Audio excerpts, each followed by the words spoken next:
Quiero iniciar mencionándoles esta frase que alguna vez me mencionó un paciente cuando llegó a consulta y me dijo, mira, yo quiero vivir muchos años y que tú me hagas de todo para que yo lo logre. Me generó muchas reflexiones y finalmente me quedé pensando después frente a esa conversación con el paciente y me decía, ¿será que nuestros pacientes están dispuestos realmente a hacer de todo?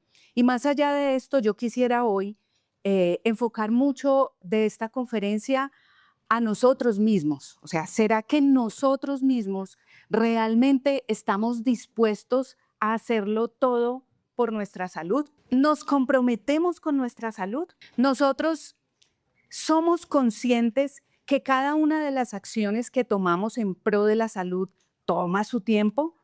¿Cuánto tarda una matriz extracelular en recambio? 3 meses aproximadamente, ¿verdad? ¿Cuánto tarda una célula ósea en recambio? Aproximadamente 5 años. De ahí la lentitud de los cambios en las densitometrías. ¿Hay recambio neuronal? Indiscutiblemente sí, ¿verdad? O sea, anteriormente se pensaba que no, pero hoy en día claramente sabemos que sí hay un recambio neuronal. ¿Cuál es el ritmo de ese recambio neuronal? Es decir, que haya una muerte programada de una neurona para que se venga y sea reemplazada por otra, y lo hago lentamente porque así ellas lo hacen. Más o menos, ¿cómo calculan ustedes que sería un recambio neuronal? Se dice que a lo largo de nuestra vida hacemos un recambio de aproximadamente el 35% de ellas. Esto nos trae un concepto sumamente importante y es que hay que cuidarlas. Hay que cuidarlas. Hay que trabajar por ellas antes de que ellas comiencen a deteriorarse, a funcionar mal, a morir de forma acelerada, porque la manera como se van a generar nuevas va a ser demasiado lento y el proceso pues nos va a costar muchísimo. Debemos entonces educar a nuestros pacientes. Puedo transmitirles que gracias a Dios en mi práctica me ha ido bien y uno de los aspectos importantísimos para ello es transmitirle al paciente el análisis que yo hago. Enseñarle al paciente en un lenguaje claro qué es lo que yo estoy pensando. Mira, creo que tienes estos factores de riesgo y quizás hoy no los estás valorando lo suficiente, pero si tú no le prestas atención a eso, el futuro va a ser diferente. O sea, hoy quizás no lo sientas, pero no sea futuro que vaya a pasar. Eso comienza a prendernos alertas. Tenemos que educarnos. Nosotros tenemos los conceptos, tenemos la información. Muchísimo podemos hacer por cada uno de nuestros pacientes. Y a raíz de esto, pues traje el concepto de qué es la medicina de longevidad. Y es una medicina donde vemos a cada paciente de forma individual.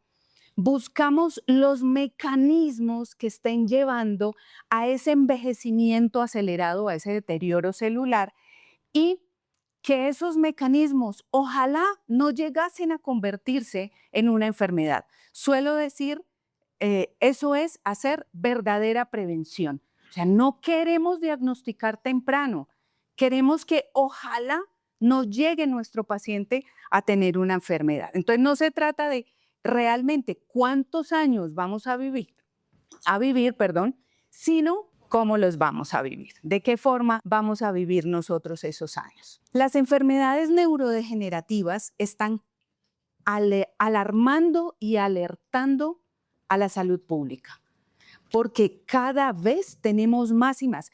Pensemos cada uno de nosotros en nuestro entorno, familia, amigos, vecinos. Entonces, las enfermedades neurodegenerativas están alarmando. ¿Qué se dice? Pues que el principal factor asociado es el envejecimiento. Pues indudablemente el envejecimiento, pues la senescencia celular sí o sí se va a dar. Vuelvo y repito, lo importante es cómo se va a presentar. Imagínense que más o menos hay 3.000 millones de personas con alguna afectación neurológica en el mundo. Cada año aproximadamente hay 7 millones de nuevos casos de Alzheimer. Eso es muchísimo. El diagnóstico del Parkinson es el que más está creciendo, está avanzando. Así que, doctores, tenemos que hacer algo. O sea, realmente está en nuestras manos y tenemos que comenzar a trabajar por nuestros pacientes y por nosotros mismos. Fíjense cómo en el año 1990, los trastornos neurológicos ocupaban el puesto 11 como causa de muerte en los adultos y subió en el 23 al puesto 9. De tal manera que cuando nosotros pensamos en neurodegeneración, estamos pensando en ciertos factores macro que se pueden estar presentando. El primero de ellos tiene que ver con pérdida de la estructura y la función de las neuronas. Y todos esos factores que lleven, múltiples factores que lleven a una muerte de las neuronas, ya sea en sistemas nervioso central o en periférico. De base, ¿qué más hay? Pues se dan disfunciones sinápticas, degeneraciones axonales, mecanismos que llevan a acelerar esa muerte neuronal. Algunos de estos mecanismos son no modificables, otros de estos mecanismos sí son modificables y son los que hoy quiero mencionar. Cuando yo comencé a hacer medicina regenerativa y de longevidad, me hice una chivita que a hoy tengo, me ha resultado fantástica y es que yo tengo un Excel y en mi Excel tengo pestañas como por grandes ejes que trabajamos. Entonces aquí tengo sistema neurológico, eje hormonal, eje inmunológico y en esas pestañitas comencé a sumar, a poner como factores claves que yo debía tener presente para cada una de esas condiciones que estuviese el macro presentando mi paciente.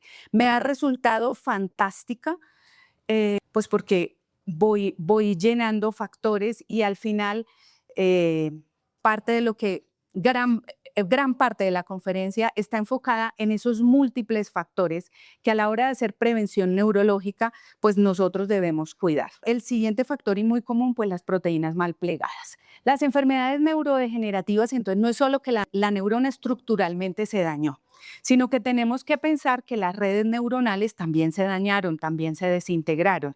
Y cuando hablamos de redes neuronales que se dañaron, pues tenemos que pensar en el todo, ¿verdad? El sistema neurológico debemos integrarlo a absolutamente todo el resto de nuestro organismo. Él no está aislado. Él no desconoce que en el cuerpo haya una hiperglicemia. Él no desconoce que en el cuerpo haya una hipercolesterolemia. Él no desconoce que en el cuerpo haya una carga tóxica por la Coca-Cola diaria que se toma el paciente. Él percibe de forma directa, ni siquiera indirecta, absolutamente todo lo que esté sucediendo a nivel sistémico, de tal forma que lo que le suceda al intestino, al sistema inmunológico, a la microbiota y el entorno de nuestros genes, la epigenética, claramente la está viviendo nuestro sistema neurológico. Todos esos factores se comportan como priones, es decir, son partículas que pareciera que infectaran y llegaran y se destruyeran una neurona y se van y se contagian a la otra y destruyen la otra. Esto se riega de una manera bárbara, impresionante cómo se va destruyendo una tras otra cuando estos mecanismos ya han tenido, pues, cogen, avanzan y tienen como ya nivel. El envejecimiento, les decía, se considera es el principal factor de riesgo.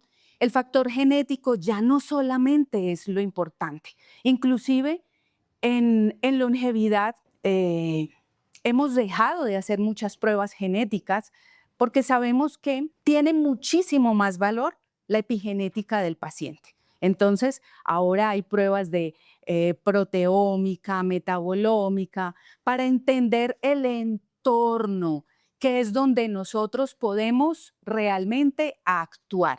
En la genética, ¿qué podríamos en este momento hacer con las herramientas que tenemos? Casi nada, ¿verdad? Bien, los factores ambientales, todo ese entorno, tienen un rol importante porque en ellos nosotros sí podemos actuar. Entonces, cuando nosotros vemos este paciente con el Parkinson, realmente estamos viendo la punta del iceberg. No se trata de controlarle el temblor, se trata de entender qué había debajo y cuáles eran todos esos factores fisiopatológicos que llevaron a ese paciente al Parkinson, para poder estimular un freno. Yo digo que eso es como una tractomula a 100 kilómetros por hora. Póngale el freno hasta que tú la detengas. Eso se tarda el paciente. Va lento, va frenando todos esos mecanismos hasta que al final logra detenerse. Probablemente la enfermedad allí va a estar, pero vas a evitar la progresión de ella. Vas a evitar que nuevas neuronas se deterioren y mueran. Ok, les mencionaba que no podemos modificar la edad, los traumatismos, ¿cierto? El que tuvo un accidente, ¿qué podemos hacer? Pues cuidarle. Pero estos otros factores tóxicos, disbiosis, alteraciones metabólicas, sí podemos nosotros modificarlos. Aquí hay una imagen del doctor Santiago Ramón y Cajal. Él es padre de la neurociencia y le encantaba dibujar lo que iba estudiando y lo que iba viendo. Y entonces él dibujó una neurona y miren cómo lo abraza. Adivinen quién lo abraza, el astrocito. Entonces vamos a tocar ese primer factor, que es la detoxificación del sistema neurológico. El astrocito es una célula que tiene una gran importancia al momento de pensar en ese detox de la glía, porque él coge y abraza las neuronas. Y abraza las neuronas para crear algo que se conoce como la sinapsis tripartita. Es decir, las neuronas hacen la función ejecutiva, se van rápido, a milésimas de segundo, dan la información, cumplen el rol. El astrocito es el que está allí en la glía, abrazando un montón de neuronas y diciéndoles, contándoles y comunicándoles lo que metabólicamente está sucediendo. Entonces el astrocito les dice a las neuronas, les informa, tenemos un montón de citoquinas inflamatorias acá. Por favor, reacciona. El astrocito le dice, el nivel de oxígeno se nos bajó, tenemos que actuar. El astrocito les dice, entró en menopausia, entró en andropausia. Aquí las hormonas, los metabolitos de la progesterona se cayeron. Nos toca reaccionar a ese entorno. El astrocito les cuenta para que ellas puedan reaccionar frente a las condiciones metabólicas que haya en torno a esa neurona. Y tiene otro rol supremamente importante, y es que en alguna parte de él tiene unos poros, una especie de proteínas de membrana formando unos poros de agua, que son esas famosas acuaporinas. Y a través de esas acuaporinas es que se da el drenaje. Entonces el astrocito es clave para que la glía drene toda la toxicidad, drene todas esas proteínas mal formadas que tienen que salir del sistema nervioso central y que no se pudiesen quedar allí porque van a deteriorar la función. ¿Cuál es el mejor momento para el drenaje linfático, que es el drenaje del sistema nervioso, sabiendo que no tiene linfáticos? Durante el sueño. Nosotros, y me llegó a pasar muchas veces, en nuestra consulta el paciente dice, no, es que comencé a dormir un poquito regular. Ah, es transitorio. Ah, quizás es el estrés. ¿Estás teniendo problemas? Ah, pudo ser. Y muchas veces no le damos relevancia a los trastornos del sueño del paciente adulto mayor. Hay que prestarle muchísima atención. Por favor, no dejemos pasar un paciente adulto mayor que no se exprese, que no está durmiendo bien y le digamos, tómate una aromática para dormir bien. No.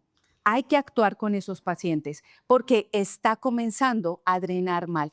¿Y qué abuelito no expresa que tiene trastorno del sueño? Casi que todos, casi que todos. ¿Qué está sucediendo con su sistema linfático, con su drenaje? Frenado, atascado.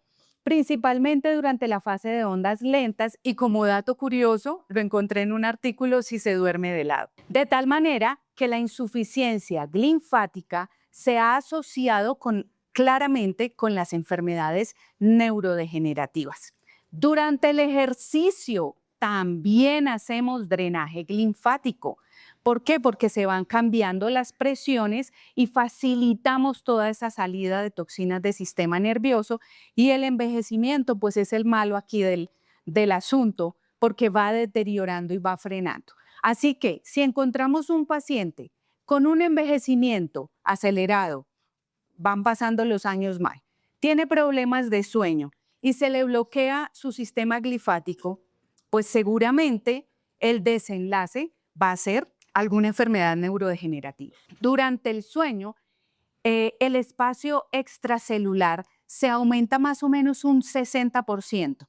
En otras palabras, es como si mientras dormimos, en esa fase de ondas lentas del sueño, la glía se llenara de líquido, escogiera quién va a sacar y enseguida por todas esas acuaporinas sacara todo ese montón de basura para que al siguiente día pues arranquemos nuevamente el rol y la función. Esa eliminación de todos esos desechos tiene relación con la prevención frente a la formación de todas estas placas, que claramente estas proteínas mal formadas pues están relacionadas con la fisiopatología, el beta-amiloide, con la enfermedad de Alzheimer, el tau y la alfa-sinucleína con la enfermedad de Parkinson, todos esos acúmulos de fibrillas neuronales también. Así que debemos siempre trabajar frente al sueño de nuestros pacientes. No todos se comportan igual. A mí me gusta un poco más utilizar el Heber-Calvalera en el paciente que tiene trastorno del sueño asociado un poco más a angustia, ansiedad. Me gusta utilizar el Deprexil para mejorar el sueño en el paciente más con tristeza, esa tendencia hacia la depresión. El Guna Sleep pues va directamente independiente de cualquiera de esos otros dos factores, y recordar siempre el Guna Matrix como detox para la glía a nivel neuronal. La toxicidad neuronal, aquí nos estamos enfrentando también a otra serie de factores. Metales pesados, los pesticidas, los herbicidas, un gran problema actual, y es que estamos teniendo suelos supremamente contaminados, alimentos supremamente contaminados. Entonces, pues estamos tomando un montón de contaminantes. El plástico se está volviendo un real dilema, porque es que desde bebés están tomando tetero en envases plásticos, ¿cierto? Desde los bebés están tomando teteros en envases plásticos. Y además, pues la belleza y la cosmética nos lleva a utilizar labiales con plomo, perfumes y cremas cargadas de sustancias tóxicas, que al final muchas de ellas tienen una gran afinidad por el sistema nervioso. Siguiente factor importante, la disbiosis. Vamos a hablar primero de la disbiosis fúngica. Varios estudios han relacionado el sobrecrecimiento de cándida en el intestino con enfermedad de Alzheimer. ¿Cuál es la razón de todo ello? Los hongos en el cuerpo, principalmente a nivel intestinal, producen una neuroinflamación crónica, y en la mayoría de pacientes con enfermedades neurodegenerativas se han identificado marcadores antifúngicos elevados. Todo ello asociado a un sobrecrecimiento de cándida en el intestino. ¿Cuál es el rollo con ella? La cándida intestinal tiene en su pared una estructura molecular llamada los beta-glucanos. Los beta-glucanos son esa molécula que le da a la cándida firmeza, que le da a la cándida resistencia, que la hace difícil de tratar, pero a la vez son esa molécula que se comporta de la forma más tóxica para nuestro organismo. Entonces, esos beta-glucanos, cuando la cándida se fragmenta, cuando la cándida se divide, cuando la cándida muere, comienzan a liberarse. Todas esas partículas de beta-glucanos que se liberan,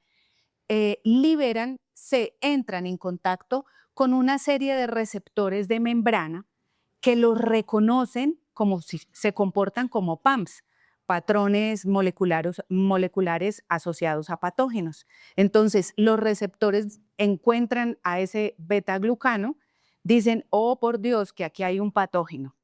Y comienza el sistema inmunológico a reaccionar de tal forma que se activa la producción de citoquinas inflamatorias. Se inflama el intestino. Comienza a dañarse la barrera de la mucosa intestinal, permean el intestino y los beta-glucanos pasan por torrente sanguíneo a nivel sistémico. Hacen exactamente lo mismo con barrera hematoencefálica. Se encuentran con receptores, liberan, reacciona el sistema inmunológico, liberan citoquinas inflamatorias, permean o sea, le crean poros, rompen la barrera hematoencefálica y entran hasta la glía. Cuando entran a la glía, sucede exactamente lo mismo. Se encuentran con receptores. El principal receptor de reconocimiento del betaglucano es el de TIN1, que a nivel de la microglía la transforma.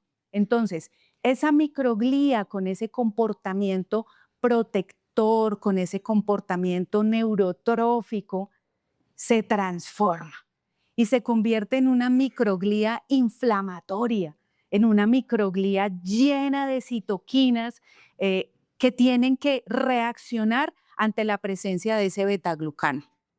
Allí también aparecen los Toll-like receptors 2 y 4 que reconocen los patrones de patógenos y de daño celular y también tienen que entrar a reaccionar y eso empeora la historia hasta que se activa el factor de necrosis, el NF-kappa beta, que se asocia con las citoquinas de la línea de los linfocitos TH17. Imagínense que recordemos, esta es la de las enfermedades autoinmunes, es el que se descontrola, esa línea es la que se descontrola las enfermedades autoinmunes. Si este paciente tuviese un gen de una enfermedad autoinmune a nivel neurodegenerativo, se dispararía, indudablemente. De tal modo que decimos que en estos pacientes hay una beta-glucanemia de bajo grado. ¿Y qué es ese patrón de micosis que podemos encontrar en el paciente? Pues es un patrón donde lo que les mencionaba, la microglía cambia de ser una M2 protectora a una M1 altamente inflamatoria. Encontramos en estos pacientes el IgG anticándida elevada. Es la mejor forma de identificar ese sobrecrecimiento en cándida, hacer la medición en sangre de los niveles de inmunoglobulina G, una interleuquina 17 elevada, que ya les mencionaba que se asociaba con el NF-kappa beta, y unos marcadores de inflamación también elevada. ¿Qué sucedería si un paciente entonces nos dice, tengo problemas de sueño, pero además tengo problemas digestivos? Ya se nos van sumando factores en esa historia clínica para comenzar a tratar con este paciente. Historias de antibióticos, importantísimo tener presente porque claramente son un factor de riesgo para las disbiosis, ¿cierto? Pacientes que vivieron la época en donde para las amigdalitis crónicas nos aplicaban una serie de benzetacil, ¿verdad? Durante meses e inclusive años. Seguramente, ¿qué hay en su intestino? Sin dudarle una disbiosis asociada. Factores asociados a la inmunosenescencia, los pacientes alérgicos, los pacientes que comienzan a presentar alergias ya de adultos mayores, pacientes, cualquier factor de riesgo realmente hacia la disbiosis, prender una alerta, buscar, identificar y tratar ese paciente. Así que con la cándida debemos pensar en ella más allá de una infección de hongo, debemos pensar más allá de solo el hongo, no. Ella está trayendo problemas más allá del lugar donde se está encontrando. No se trata simplemente de decir, bueno, vamos a ponerle un antifúngico y ya, se fue la cándida. Hay que tener precaución al momento en que nosotros la vamos a erradicar, porque cuando la cándida se está fermentando y está muriendo, cuando está en contacto con excesos de azúcares, por ejemplo, que se está fermentando, comienza a producir el acetaldehído. Entonces, se ha asociado que dependiendo del grado de infección que haya, pues está el grado de producción de este acetaldehído. la degradación de él toma la ruta del glutatión, lo agota en el paciente y si se agota el glutatión, ¿qué hay? Más estrés oxidativo, más inflamación en el paciente, disfunción mitocondrial, niebla mental, mialgias, empeoramiento transitorio a nivel inflamatorio. Y por esto algunas veces vemos pacientes a quienes les tratamos la cándida y tienen un periodo en donde se sienten mal después de uno, inclusive un mes en promedio podrían estar en algunas ocasiones así. Me sucedió hace algunos años. Cuando pensamos entonces en cándida, pues hay que restaurar la barrera intestinal, hay que modular al sistema inmunológico, hay que optimizar y tratar de forma integral a nuestro paciente. Entonces, pues tenemos herramientas. ¿Qué hago yo convencionalmente? En mi experiencia, para mí no ha sido fácil erradicar la cándida solamente con productos naturales. Entonces, regularmente yo le doy al paciente un antifúngico y después de esto ya quedo con medicamentos como el Micos durante un tiempo prolongado. Tiempo prolongado es 6 meses para arriba. No suelo dejárselo menos tiempo porque la cándida es cosita seria para poderla erradicar. El Gunaflam es el medicamento estrella porque ante toda circunstancia hay que modular inflamación en el paciente. Y Gunacitomix cuando hay que rebalancear el sistema. La disbiosis por bacterias. Cuando encontramos la disbiosis por bacterias, este dato me pareció curioso, lo encontré en unos metaanálisis que hubo. En el Parkinson encontraron una disminución de bacterias protectoras, pero encontraron un aumento de Akkermansia. Creería que es como un desbalance realmente que se presenta allí. Lo traje porque la Akkermansia está de moda, ¿verdad? Está de moda y está de moda para los síndromes metabólicos y el peso. Y entonces la traje porque no se trata simplemente de pensar en que, ok, la Akkermansia está de moda, todos queremos bajar de peso, entonces todos vamos a tomar Akkermansia. Hay que realmente tratar a nuestros pacientes de forma individual. Realmente hay que evaluar y comprender cómo se encuentra esa función digestiva de él. Entonces, no es dar por dar probiótico, realmente queremos corregir estas disbiosis de forma integral en ellos. Hay una disminución con la presencia de las bacterias, hay una disminución en producción de ácidos grasos de cadena corta, de tal manera que ellos son los que protegen a la mucosa. Se queda la mucosa desprotegida y comenzamos a tener alteraciones en la inmunoglobulina A. Después, asociado también, todas esas bacterias gram negativas van a comenzar a liberar lipopolisacáridos. Todas estas moléculas, que son los lipopolisacáridos, terminan al final convirtiéndose, generando una endotoxemia. Entonces, el lipopolisacárido se viene, altera las uniones estrechas, se genera una permeabilidad intestinal, pasa hacia el intersticio, se encuentra con todas las células inmunológicas que están en el intersticio a nivel del intestino. Ahí arranca a disparar toda la reacción inflamatoria y el paciente nos está refiriendo todos sus síntomas digestivos. Pasa por sangre, llega a barrera hematoencefálica, se repite la misma historia que les acabo de mencionar con la cándida. El lipopolisacárido hace exactamente lo mismo. Pasa a sangre, llega a barrera hematoencefálica, en barrera hematoencefálica reacciona con receptores, reacciona con sistema inmunológico, induce inflamación, permea esa barrera, el lipopolisacárido pasa hasta que llega a la microglía.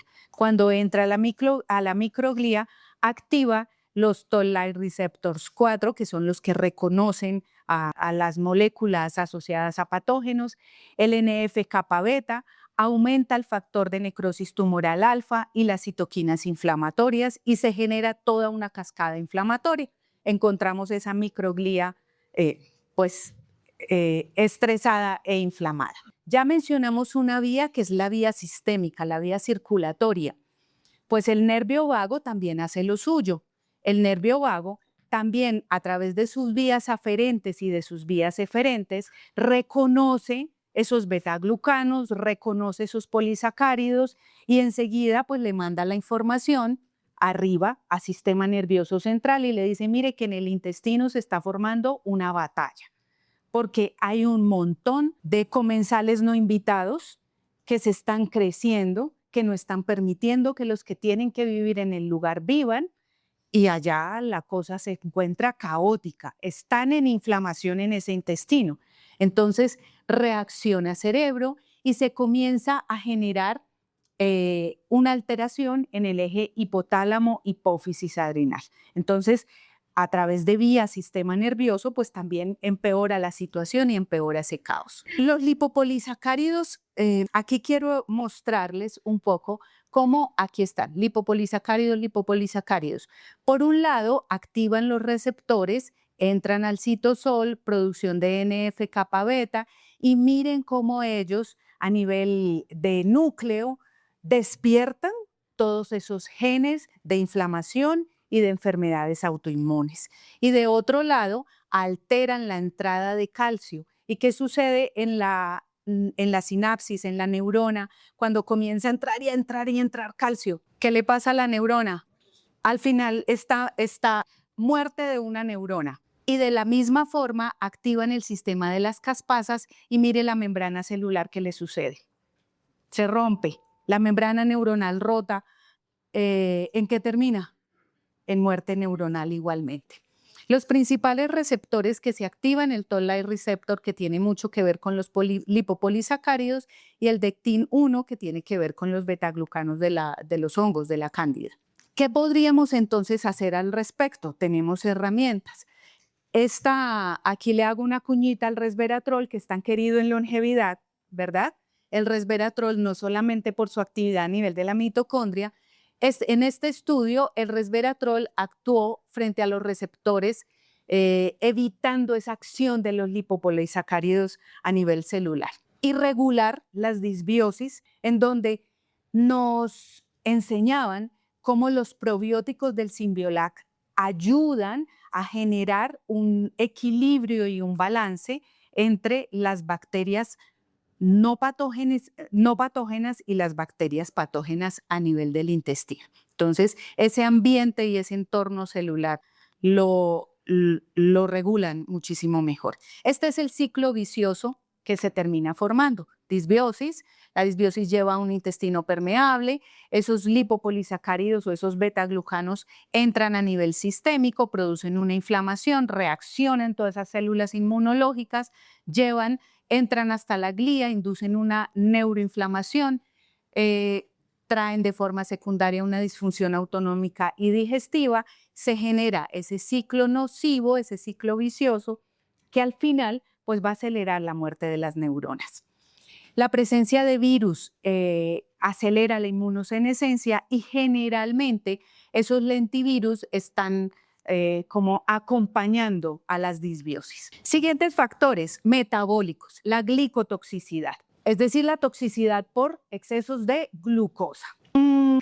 ¿Qué diferencia habría entre un paciente nuestro que tenga unos niveles de glucosa de 102, no lo reporta, y un paciente que tenga un nivel de glucosa de 98? ¿Cuál es la diferencia? Ninguna, ¿cierto?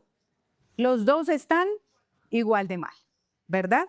Entonces, es un gran llamado aún vemos y recibimos en nuestras consultas una cantidad de pacientes en donde somos permisivos con sus exámenes y su perfil completo de carbohidratos. Somos permisivos y les decimos, no, tienes una glicemia de 101, sí, cuídate la dieta, el ejercicio. No, tienes una glicemia, o sea, ya estás con estados de hiperglicemia, por favor. Esto lo tienes que controlar, tienes que volver al 85, porque así tú no lo sientas, muchas cosas negativas están sucediendo al interior de tu cuerpo.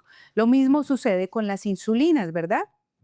Entonces, encontramos pacientes con insulinas postprandiales de 40. Pilas, porque este factor es terriblemente nocivo para el envejecimiento, acelera la senescencia, acelera el envejecimiento a cualquier nivel. Nosotros mismos no podemos permitirnos tener estos niveles alterados. Entonces, cuando tenemos niveles de glucosas elevadas, ella se viene aquí por la ruta de la glucosa 6-fosfato, ¿verdad?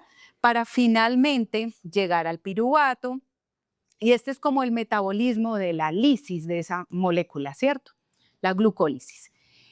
Resulta que cuando tenemos exceso de glucosa, aquí, a este nivel, se producen las triosas y comienza a atorarse y atascarse un poquitito el sistema. Se da a este nivel un atasco metabólico y comienzan a acumularse el gliceraldehído 3-fosfato y la dihidroxiacetona fosfato. Cuando estos tres comienzan a acumularse y atorarse, se aumenta la producción, es decir, ya no se vienen por acá, ya no se viene por acá a producir piruvato, sino que comienzan a formar esta molécula que se llama el metilglioxal. Y el metilglioxal es el veneno del asunto, o sea, la real molécula veneno que se comporta así para la célula es el metilglioxal. De otro lado, pues ese exceso de glucosa se viene por este lado, produce un estrés oxidativo y comenzamos a poner en riesgo a la mitocondria, ¿cierto? Se va melando, digo yo, con ese exceso y así se lo explico a los pacientes. Haz de cuenta que le estás metiendo azúcar por dentro a la célula, la vas melando, la vas dejando congelada de tanto que le pones de azúcar y la pobre ya no va a poder funcionar bien. Ese metilglioxal que les mencionaba es la molécula realmente tóxica de esta historia. Ese metilglioxal que viene de la glucosa puede venir por otras rutas metabólicas, utiliza las vías de las gliasas 1 y 2 para poderse degradar. Y esa vía de las gliasas usa el glutatión. Entonces comienza el glutatión a disminuirse. ¿Y qué sucede si se nos disminuye el glutatión? Más estrés oxidativo, más disfunción mitocondrial y empeoramos el asunto por ese lado con las hiperglicemias o con las resistencias a las insulinas o con las diabetes o simplemente con unos estados elevados de niveles de glucosa. Aquí entonces el dilema está con la hiperglicemia crónica de forma recurrente, les mencionaba el metilglioxal, y ese metilglioxal, que es esa molécula tóxica, se comporta como un pegamento tóxico para las proteínas. ¿El ADN tiene proteínas? Sí, los dañó. ¿Los receptores de membrana tienen proteínas? Sí, los dañó. ¿Las mitocondrias tienen proteínas? Sí, las dañó. ¿La membrana nuclear tiene proteínas? Sí, las dañó. ¿La membrana celular de la neurona tiene proteínas? Sí, la dañó. Conclusión, se formó un caos allá adentro a raíz de ese exceso de metilglioxal. Se comenzaron a glicar las proteínas hasta que al final se da una reacción irreversible, que es la de Miles, formando los productos avanzados de la glicación. Después de que esa proteína sufrió esa reacción con el metilglioxal, se salvó, se murió, se dañó. Ya lo que fue, fue. Lo que pasó, pasó. Ya nos toca mirar a ver cómo ayudamos a degradar un poco esto, ¿verdad? Y hacer el detox de esto que ya se produjo.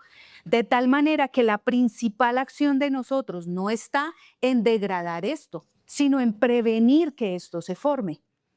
Esas proteínas mal plegadas, pues claramente la alfa-sinucleína, el beta-amiloide, la proteína, todas ellas pues tienen su relación fisiopatológica con todas estas enfermedades neurodegenerativas. Se vio en estudios que la fluctuación de niveles de glucosa era lo más crítico para disparar la producción de metilglioxal. Entonces, vamos con una dieta una semana juiciosos y el fin de semana, ¿qué hacemos? Nos damos un premio. Mire lo que pasa con el premio. Montones de metilglioxal allá dentro de las células. Montones de metilglioxal allá metidos dentro de las células. Ese metilglioxal, caótico. ¿Por qué? Porque de un lado pues daña todas las estructuras proteicas, ya que les acabo de mencionar, estos son los mecanismos y tienen pues su relación directísima con todas esas proteínas mal plegadas. Ese metilglioxal pues nos daña la pobre mitocondria y la daña a nivel de la cadena respiratoria y la daña a nivel de la producción y síntesis de ATP. Entonces esa mitocondria quedó destruida. El ADN mitocondrial es proteína que puede dañar el metilglioxal. También acá. ¿Qué otra reacción? Tiene actividad inflamatoria. ¿Por qué? Porque los productos avanzados de la glicación activan los receptores RAGE y esos receptores estimulan un aumento del NF-kappa beta, las citoquinas proinflamatorias y aumentan el estrés oxidativo. ¿Por qué las neuronas tienen una vulnerabilidad especial a toda esta situación? Vale la pena mencionarlo, pues porque tienen una altísima demanda energética, ¿cierto? La demanda de ATP de una neurona es altísima, porque tienen una alta densidad mitocondrial. Número de mitocondrias versus la proporción del tamaño de la célula es también supremamente alta, por la misma razón de su demanda energética y porque el recambio celular, les dije que era lentísimo. Tenemos un recambio como de entre el 1 y el 2% por año.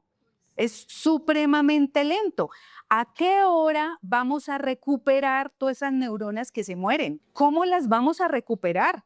Por favor, vuelvo, insisto, y de verdad quisiera que quedara, porque lo veo mucho, vuelvo, insisto, ¿qué tenemos que hacer? Prevenir, prevenir. No permitir que esto se presente, que esto llegue a nuestros pacientes. La hiperglicemia producirá daño endotelial, ¿cierto? ¿Cierto? El estrés oxidativo en el endotelio y mitocondria, sí, el estrés oxidativo. Entonces resulta que nosotros vemos una serie de resonancias magnéticas que nos dicen microangiopatía normal para la edad. ¿Sí será eso normal para la edad? A ninguna edad, ¿verdad? En ningún momento nosotros querríamos tener microangiopatías en una resonancia magnética, ¿cierto? Ok. Ir más allá de pensar en que estamos tratando con un perfil de carbohidratos a un paciente diabético o que le estamos cuidando frente a la resistencia a la insulina, no. Lleguemos hasta la neurona inclusive, cada vez que tomemos un perfil de carbohidratos completos en nuestros pacientes. Últimamente han surgido pues todos los agonistas GLP-1, ¿verdad?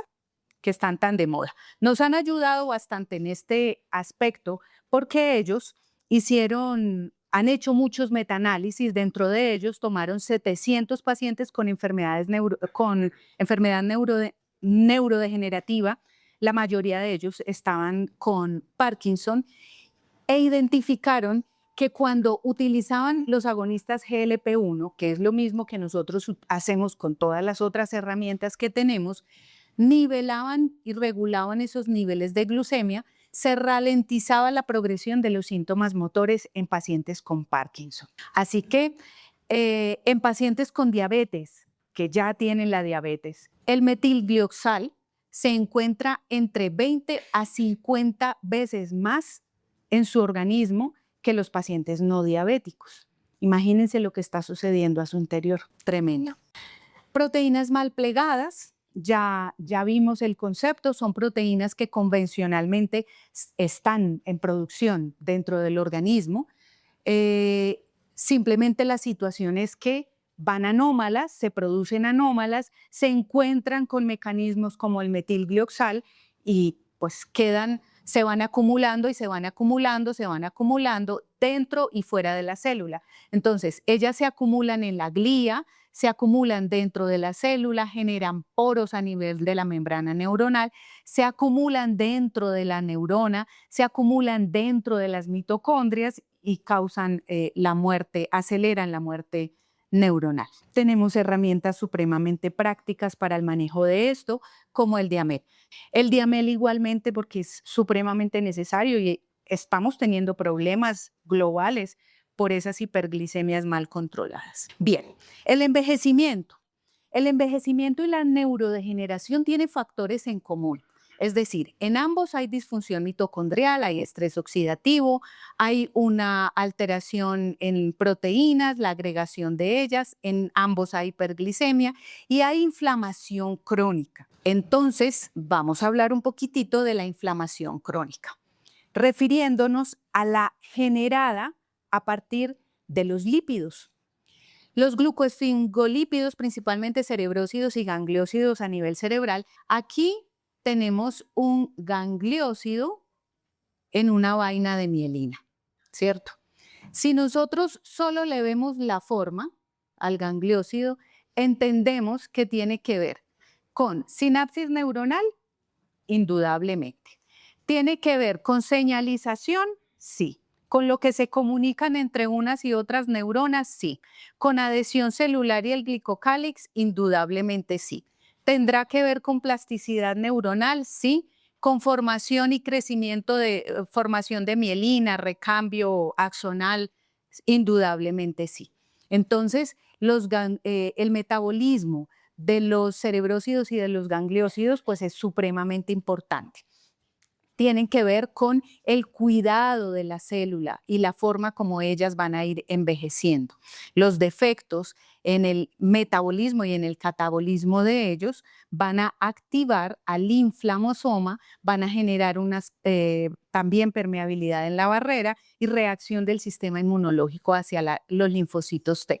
¿Qué estrategia podríamos tener para cuidarlos a ellos? Reducción de inflamación, vuelvo y les menciono alguna flama. Hay que controlar la vía mTOR y de la AMP quinasa. ¿Quiénes nos controlarían esa vía? ¿Qué acciones o qué cuidados podríamos tener para cuidarlas? El ejercicio, el control de la glucosa, la restricción calórica, el uso de polifenoles, el balance con los omegas.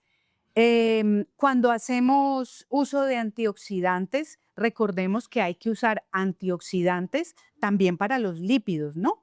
No solamente los hidrofílicos, sino también los antioxidantes lipofílicos. Organopreparados de cerebro bovino, calostro bovino también contiene los gangliósidos. Entonces hay que cuidar también todo ese tejido lipídico. El trofismo neuronal. Entonces, aquí vamos a pensar en cuidar a quien ayuda a mantener la neurona bien, ¿cierto? ¿Y quién ayuda a mantener la neurona bien? Factor neurotrófico derivado del cerebro. Él es el encargado de hacer principalmente la neuroprotección. Entonces, protege a las neuronas contra el estrés para que ellas puedan vivir más y vivir mejor. Tiene que ver con la plasticidad sináptica y la memoria, ayuda a regular receptores y ayuda a compensar daños. Llegó una lesión, venga, yo le ayudo a que usted se repare. Así que vamos a cuidar ese factor neurotrófico derivado del cerebro. Se encuentra en el guna awareness, acompañado por neurotrofina 3 y neurotrofina 4 para el recambio de la mielina. Importante para el recambio de la mielina, ya les hablé de los gangliósidos. Entonces, este es un estudio de guna donde el factor neurotrófico derivado del cerebro, bajo la activación secuencial cinética, que es la que permite la actividad sobre los receptores, es capaz de inducir la producción endógena, que yo misma produzca mi factor neurotrófico derivado del cerebro y por ende pues haga toda esa protección sobre mis neuronas. Es otra estrategia que nosotros podemos utilizar. El Guna-Warners es el Guna-Warners que tiene factor neurotrófico derivado del cerebro, neurotrofina 3 y neurotrofina 4. ¿Cómo podemos mejorarla también en cuanto al estilo de vida de nuestros pacientes? Vía IGF-1, el ayuno intermitente. ¿Por qué la dieta cetogénica es tan avalada para los trastornos neurológicos? Porque uno de sus mecanismos de acción es que las cetonas desencadenan la producción del factor neurotrófico derivado del cerebro y porque estimulan el detox linfático. La dieta de la longevidad o la dieta mediterránea acompañan también al factor neurotrófico y pues tienen alimentos antiinflamatorios. El síndrome metabólico. Con ello, realmente lo que yo les quiero expresar es que hay asociación directa entre síndrome metabólico y mayor riesgo de hacer enfermedad neurodegenerativa, específicamente Parkinson y Alzheimer. De otro lado, porque el síndrome metabólico es supremamente común en la población. Entonces, pues es otro punto donde debemos poner la alerta. Tiene que ver con toda la metainflamación, la inflamación que produce el adipocito. Sabemos que acelera el envejecimiento y que es claramente un factor modificable que nosotros podemos trabajar. La resistencia a la insulina se da también a nivel cerebral, también tiene que ver con la agregación de la alfa-sinucleína, se da esa metainflamación y se viene todo el mismo mecanismo que les acababa de mencionar con bacterias y con la disbiosis. En el síndrome metabólico empeora toda esa agregación proteica, empeora toda esa glucotoxicidad, la disfunción mitocondrial sin dudar, pues ahí está, y hay una disregulación en los glucosfingolípidos en el paciente. Bien, ahora, hormonas. Este es otro factor importantísimo. En longevidad nosotros solemos decir que si un paciente tiene su eje hormonal impecable, está ganando ya más o menos un 50% en pro de su longevidad. Hablando de hormonas de forma integral, entendiendo el cortisol, la insulina también como hormonas. Entonces, en hormonas, los estrógenos disminuyen esa activación de la microglía. Las hormonas son moduladoras de la inflamación, ayuda a aumentar los niveles de factor neurotrófico derivado del cerebro y protegen a las mitocondrias. La progesterona es fantástica para la mujer menopáusica, perimenopáusica, posmenopáusica, para ayudarle a dormir muy bien. La testosterona, bajos niveles de ella se han asociado con Parkinson e inclusive hay algunos estudios que han mostrado que los receptores de la insulina compiten también con la testosterona. Insulina, importantísimo. La enzima degradadora de insulina es la misma que se encarga de ayudar a eliminar la alfa-sinucleína. Entonces, si tengo la insulina muy alta, la alfa-sinucleína pues se aprovecha y se acumula peor y aún más. La melatonina compite con la insulina. Esto nos da ese concepto de en las dietas hay que comer de día, ¿verdad? Todas las dietas cetogénicas, los ayunos. La sugerencia importante con ellos es, haz el ayuno de la cena, ¿cierto? Come de día, justamente por este tipo de conceptos. Calidad del sueño, un factor clave y supremamente importante a trabajar y a manejar con todos nuestros pacientes en prevención neuronal. Manejar el estrés, importantísimo, tener presentes las hormonas para el sueño, ejercicio y neurodegeneración, supremamente importante. Múltiples estudios mostraron beneficios en pacientes con Parkinson. Después de 2 años de hacer ejercicio, resultaban ser neuroprotectores, bailar, danzar. El ejercicio a nivel de enfermedades neurodegenerativas estimula factor neurotrófico derivado del cerebro, estimula el detox linfático y promueve la estabilidad en la marcha y la movilidad en pacientes con Parkinson. Este neurólogo, el doctor Abdul Khurana, decía, el ejercicio ayuda en todas las etapas de la enfermedad de Parkinson y es algo tan importante como la medicación.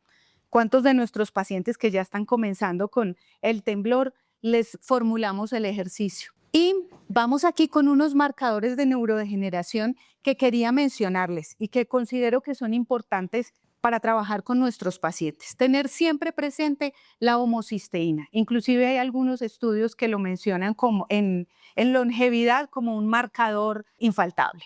La homocisteína. Todo el perfil de carbohidratos completos pensando en el estrés a través de la metilación y de la glucosa.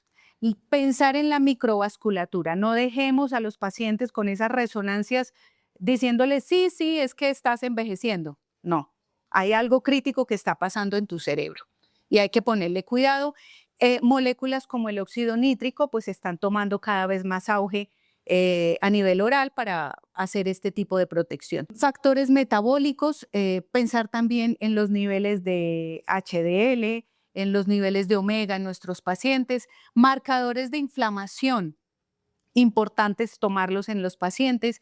En el cuadro hemático, prestémosle atención a esos pacientes que tienen leucopenias crónicas, ¿cierto? Leucocitos bajos, vuelvo y lo veo a los 3 meses, leucocitos bajos. Me trae exámenes de hace un año, leucocitos bajos, prestémosle atención, tratemos estos pacientes, podremos evaluar el índice de neutrófilos linfocitos o hacer un perfil inmunológico de linfocitos T. Niveles de vitamina D supremamente útiles, tratar la cándida, toxicidad por metales pesados, pensar en la permeabilidad del intestino y que si el intestino está permeable, seguramente la barrera hematoencefálica también. Y estos son algunos un poquito menos comunes o quizás más complejos a veces de hacer con los pacientes, que son medir telómeros, medir todo ese patrón, ese fenotipo inflamatorio asociado a la senescencia. En estudios y en investigaciones se está midiendo el P16 y el P21 como unos marcadores claves de la senescencia celular y se asocian muchísimo con el envejecimiento de los astrocitos. La galectina 3, aún faltan estudios, pero también se está asociando como un marcador de neuroinflamación. Medir el GDF15, que nos habla del comportamiento del TGF-beta y nos reflejaría algo de deterioro cognitivo leve, neuroinflamación a nivel del hipocampo. A nivel de estudios, pues la más común sería hacer una resonancia magnética estructural de alta resolución. Estas también se podrían hacer, pero son un poco más costosas y complejas. Estas se hacen solamente a nivel de investigación. Digamos que aquí la limitante con la resonancia estructural de alta resolución es que es moderada para poder ver a tiempo los cambios metabólicos que se puedan presentar a nivel neuronal. Un plan integral. Al paciente hay que educarlo y generarle conciencia frente a lo que le puede pasar. En la dieta, fortalecer licopeno, resveratrol, omega y coenzima Q10, que tienen que ver muchísimo con el plegamiento de las proteínas anómalas. El manejo de emociones, indiscutiblemente. A mí personalmente el triángulo GUNA me encanta porque siempre pensamos en cómo trabajar a nivel específico o sintomático a nuestros pacientes. En este caso, a nivel de neurodegenerativo, lo podemos hacer con un Guna Awareness, pensar en el estilo de vida, en la función mitocondrial, cómo manejar las hormonas en nuestros pacientes, hacer un detox. Entonces, en este caso, ¿a quién le quiero hacer el detox? Y el rebalance sobre el eje PNI, porque cuando pensamos siempre en estos tres pilares, incluido este rebalance PNI, cuando nosotros pensamos en una estrategia que rebalancee ese eje, le vamos a ayudar al paciente a que a través del tiempo él se mantenga estable y no fluctúe tanto con la enfermedad. Es decir, le vamos a reorganizar sus grandes ejes para ponerlo más firme, más sólido. Es decir, no vamos a hacer un tratamiento para 3 meses y que después de 3 meses el paciente vuelva a buscarnos porque nuevamente se sintió mal. No es el ideal con ellos. Bueno, doctores, muchísimas gracias.